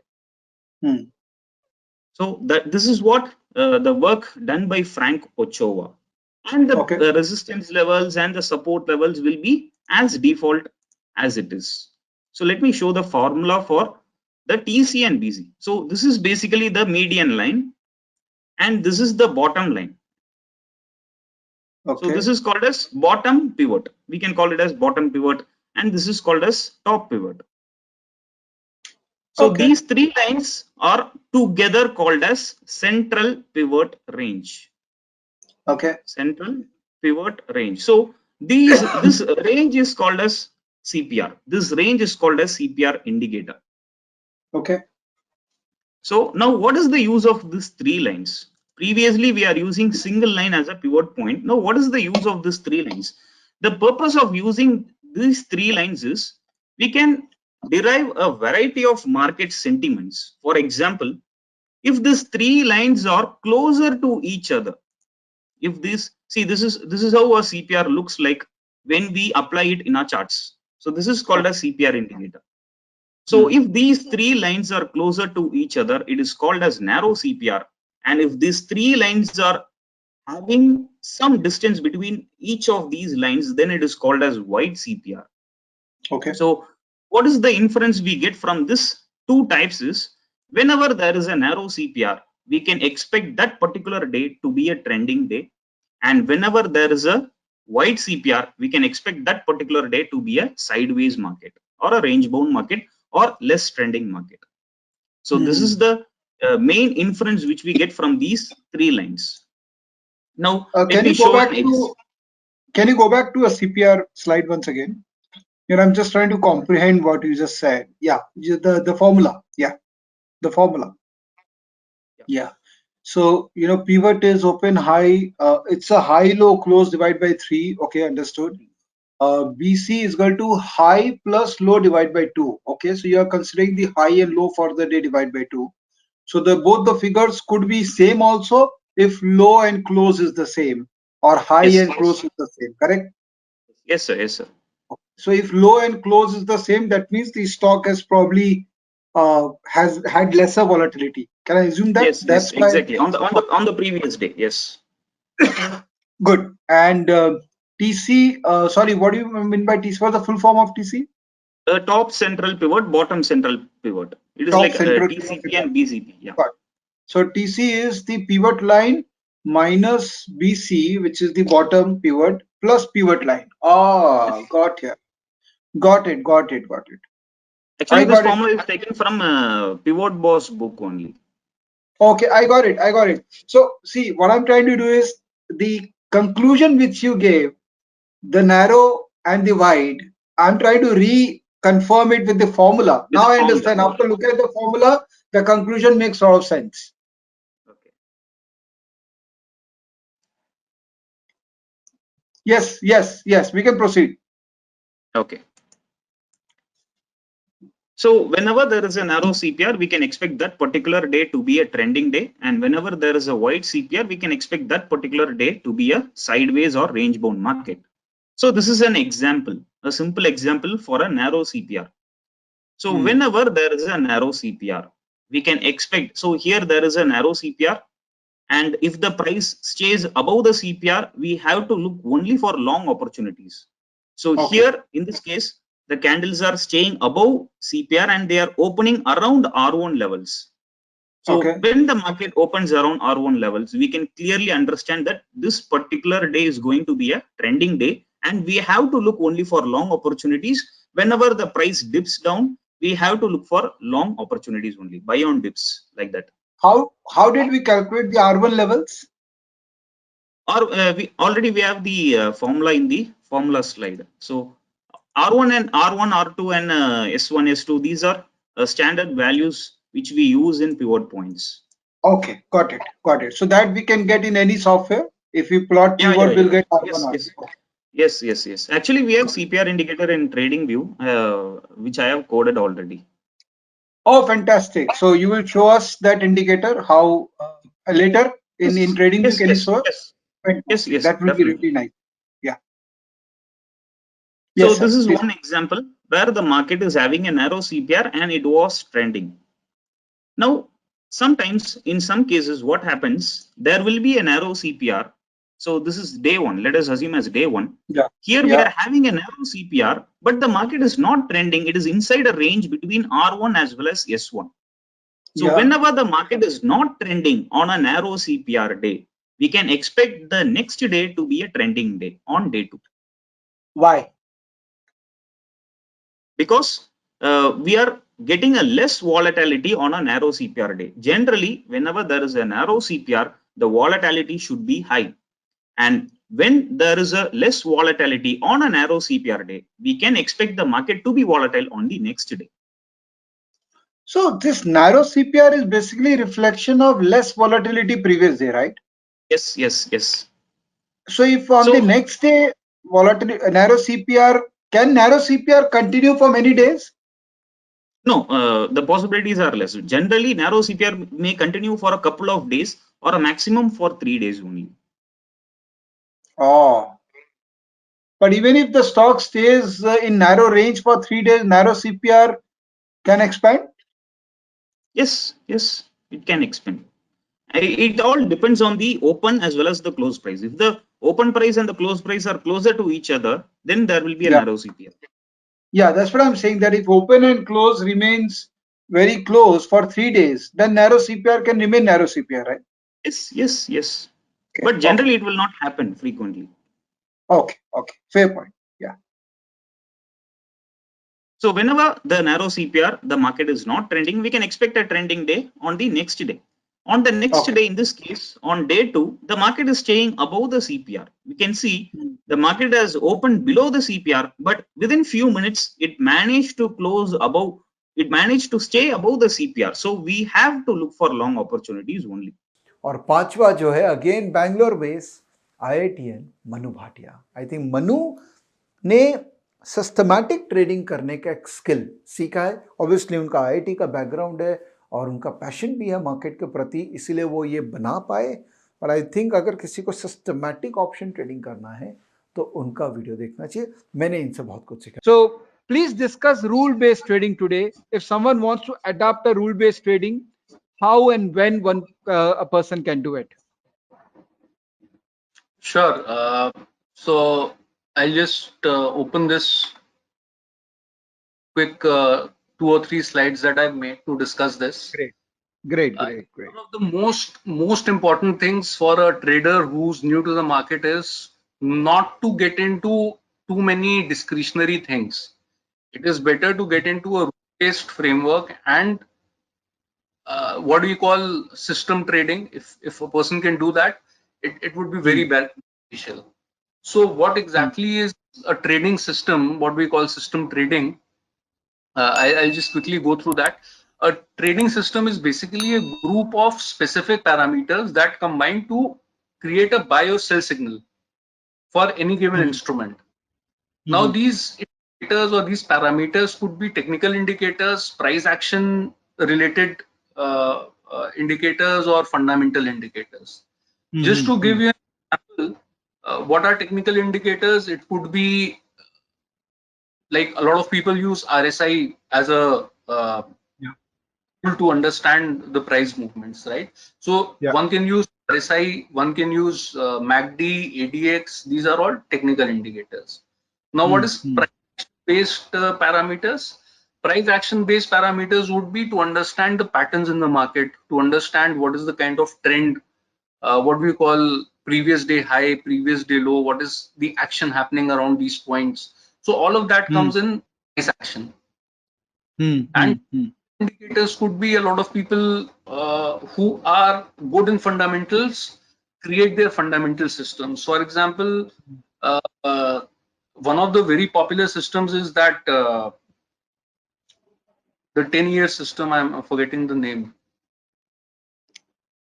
coffee can investing, right? Wherein you look at certain parameters that revenue growth should be more than 10% continuously for X number of years, and then you look at ROC should be this much percentage for X number of years, and then you come down to a list of 5 or 6 stocks and you invest in them for a period of 10 years. So whatever knowledge we have, whether it is in technical, fundamental, price action, even quant, we can use that to create a trading system. Okay.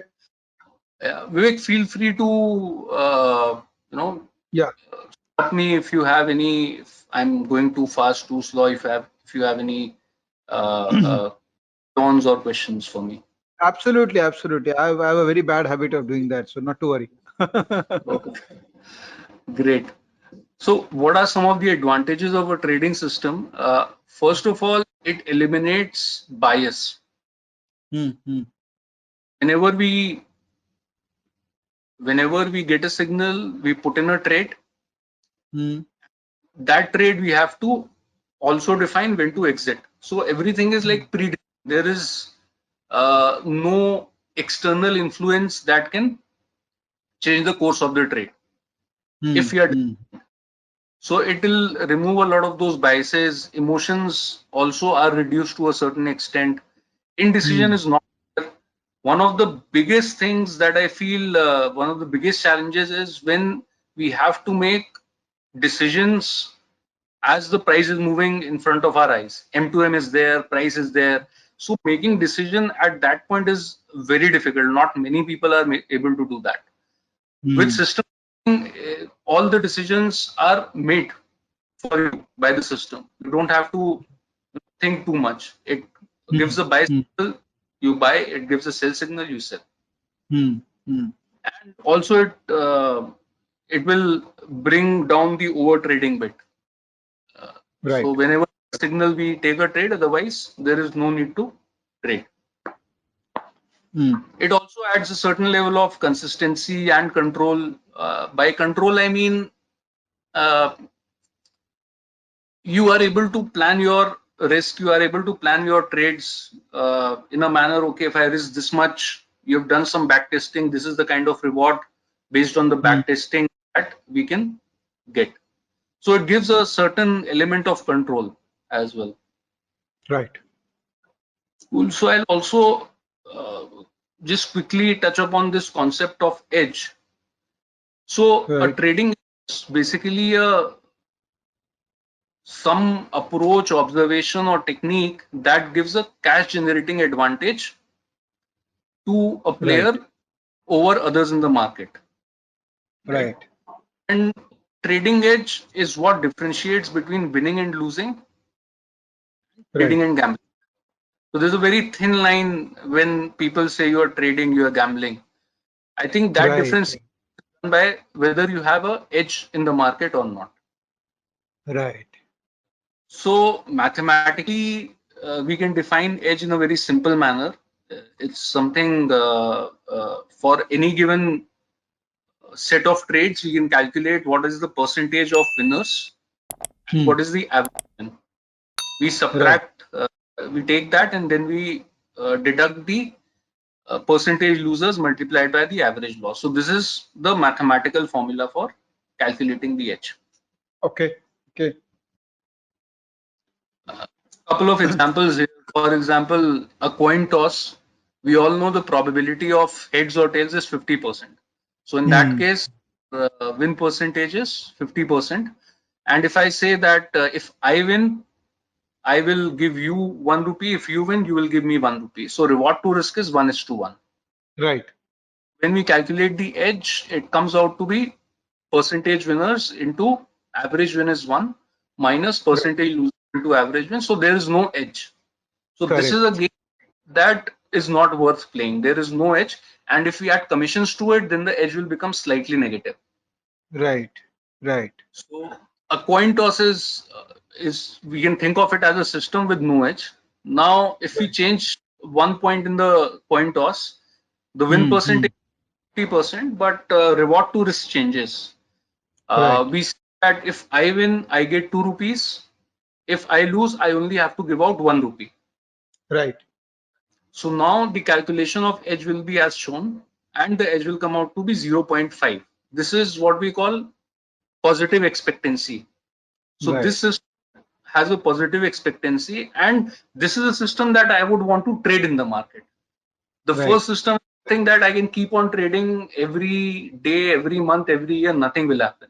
But the second one will give me some cash generating advantage over others in the market. Right. One quick example on what we see in the casinos or roulette, which has 16 red boxes and 16 black boxes. You can see it over here. And there are 15 boxes. So as a player who's going to play this game, for them the probability of winning is 16 divided by the total number of boxes, which is 34, which is around 47%. And the to risk is 1:1. Okay. So if we look at the edge for this, the edge of the player comes out to be minus 0.06. So it's a very small negative edge, but a lot of people go and play this game in the casino over a long period of time. It becomes a big money generating machine for the casinos. Right. So this is again a game that is not worth playing for me as a retailer. Right. So whenever we talk about a system, the very first thing that we need to calculate is the edge of the system. If the edge is positive, we accept the system and we trade it. If it is flat to negative, then we should immediately discard that system. Awesome. Very well explained.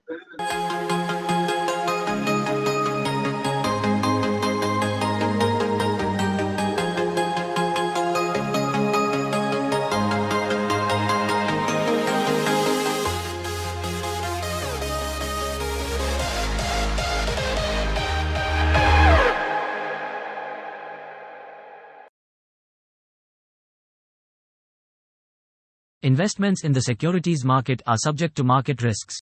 Read all the related documents carefully before investing.